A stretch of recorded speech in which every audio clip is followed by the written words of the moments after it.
ಗಂಗಾವತಿ ಉಪವಿಭಾಗ ಆಸ್ಪತ್ರೆ ವ್ಯಾಪ್ತಿಯಲ್ಲಿ ಕ್ಷಯರೋಗ ವಿಭಾಗದಿಂದ ಸುಮಾರು 260 ಕ್ಷಯ ರೋಗಿಗಳು ಚಿಕಿತ್ಸೆ ಪಡೆಯುತ್ತಿದ್ದು, ಅದರಲ್ಲಿ ಸುಮಾರು 80% ಬಡವರಿದ್ದಾರೆ.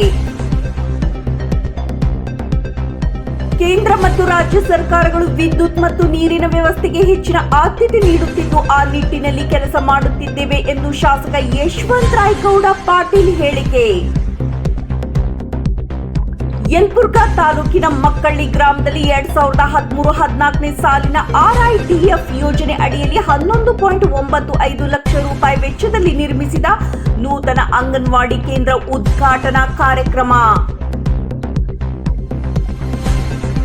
ಕೊಪ್ಪಳ ಜಿಲ್ಲೆಯ ಗಂಗಾವತಿ ತಾಲೂಕಿನ ಚಿಕ್ಕಮಾದಿನಾಳ ಮತ್ತು ಮರಳಿ ಗ್ರಾಮ ಪಂಚಾಯಿತಿ 6 ಚೆಕ್ ಡ್ಯಾಂ ಕಾಮಗಾರಿಗಳ ಬಗ್ಗೆ ದಾಖಲೆಗಳ ಸಮೇತ SH ಮುದೋಳ್ ದೂರನ್ನ ಸಲ್ಲಿಸಿದ್ದು, ದೂರುದಾರರು ಆರೋಪದಂತೆ ನರೇಗಾ ನಿಯಮಗಳ ಸ್ಪಷ್ಟ ಉಲ್ಲಂಘನೆ.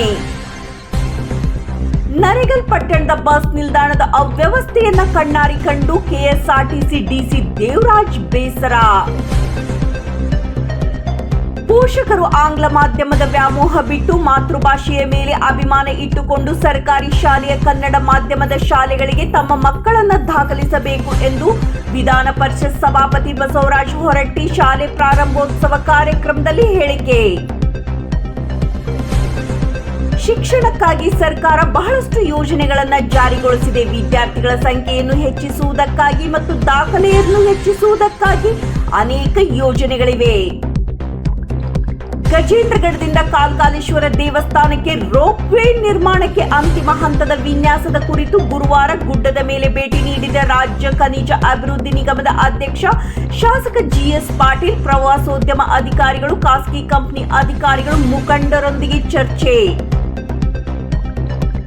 ಮಕ್ಕಳ ಭವಿಷ್ಯ ರೂಪಿಸಲು ಗುಣಮಟ್ಟದ ಶಿಕ್ಷಣ ಅವಶ್ಯ. ಉತ್ತಮ ಶಿಕ್ಷಣ ವ್ಯವಸ್ಥೆ ಕಲ್ಪಿಸಲು ಎಲ್ಲ ರೀತಿಯ ಸಹಕಾರ ನೀಡುತ್ತೇನೆ ಎಂದು ಶಾಸಕ GS ಪಾಟೀಲ್ ಹೇಳಿಕೆ. ಉದ್ಯೋಗ ಖಾತ್ರಿ ಯೋಜನೆ ಗ್ರಾಮ ಪಂಚಾಯಿತಿ ಮುತ್ತಿಗೆ ಹಾಕಿದ ಗ್ರಾಮಸ್ಥರು ಉದ್ಯೋಗ ಖಾತ್ರಿ ಯೋಜನೆಯಡಿ ಕೆಲಸ ಕೊಡಿ, ಕೂಲಿ ಕಾರ್ಮಿಕರ ಪ್ರತಿಭಟನೆ.